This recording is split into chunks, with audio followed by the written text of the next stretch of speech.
Welcome back. Now, when you are doing your live broadcast, you're going to be able to come to this area where your link is. You're going to be able to grab that link. Now, this link will embed the stream inside of your social media accounts.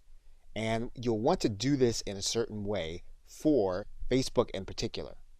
Now, assuming that you have a group or a page, one way to do this would be to create a Facebook event. And we're just going to click the Create button. We're then going to find that event inside of our page. You'll notice then that there is a comment area. So what you can do is you can take your link and you're going to post it as a comment. And you're going to click OK. And what you're going to see is that you then have a preview. You want to instruct people to click the preview, and they'll then be able to watch your live stream. Now, it won't be enabled for sound by default. They'll need to enable the sound, so you may want to give them instruction to do that.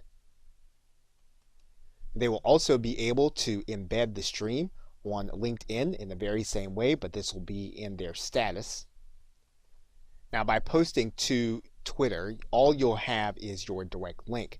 So they'll be clicking this link, but they'll actually be taking the path back to YouTube Live. So this will not be an embedded stream. Okay, so with that, thanks, and I will see you in another video.